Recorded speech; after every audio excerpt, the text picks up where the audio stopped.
മരണസമയത്ത് ഈശോയും മാതാവും നമ്മുടെ നിയോഗങ്ങളെ പിതാവിന്റെ കരങ്ങളിലേക്ക് നമുക്ക് കൊടുക്കാം. പ്രത്യേക പ്രാർത്ഥനാ സഹായം ചോദിച്ചിരിക്കുന്നവരെ നമുക്ക് ഓർക്കാം.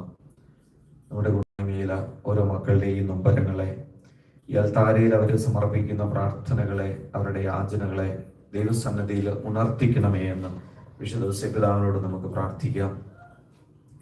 ജോലിയില്ലാതെ വലയുന്നവരെ, സാമ്പത്തിക ഞെരുക്കങ്ങളിലൂടെ കടന്നു പോകുന്നവര്, മാനസികവും ശാരീരികവുമായ രോഗാതുരരായിരിക്കുന്നവര്, നമ്മുടെ ആത്മീയ പിതാക്കന്മാര്, നമ്മുടെ കുടുംബാംഗങ്ങള്, നാട്ടിൽ തനിച്ചായിരിക്കുന്നവര്, പ്രത്യേകമായ പ്രതിസന്ധികളിലൂടെയൊക്കെ കടന്നു പോകുന്നവര്, പ്രത്യേകമായിട്ട് കടബാധ്യതകൾ ഏറി വിഷമിക്കുന്നവര്, വിശുദ്ധ പിതാവേ അങ്ങയുടെ സഹായത്തിനും സമർപ്പിക്കുന്നു. കോടതി കേസുകളുമായി കടന്നു പോകുന്നവര്, നീതി നിർവഹിക്കാൻ താമസം അനുഭവപ്പെടുന്നവര്, നീതിമാനായ വിശുദ്ധ പിതാവെ അങ്ങേക്ക് ഞങ്ങൾ എല്ലാം സങ്കടങ്ങളെ ചേർത്ത് വെച്ച് ഞങ്ങൾ പ്രാർത്ഥിക്കുന്നു.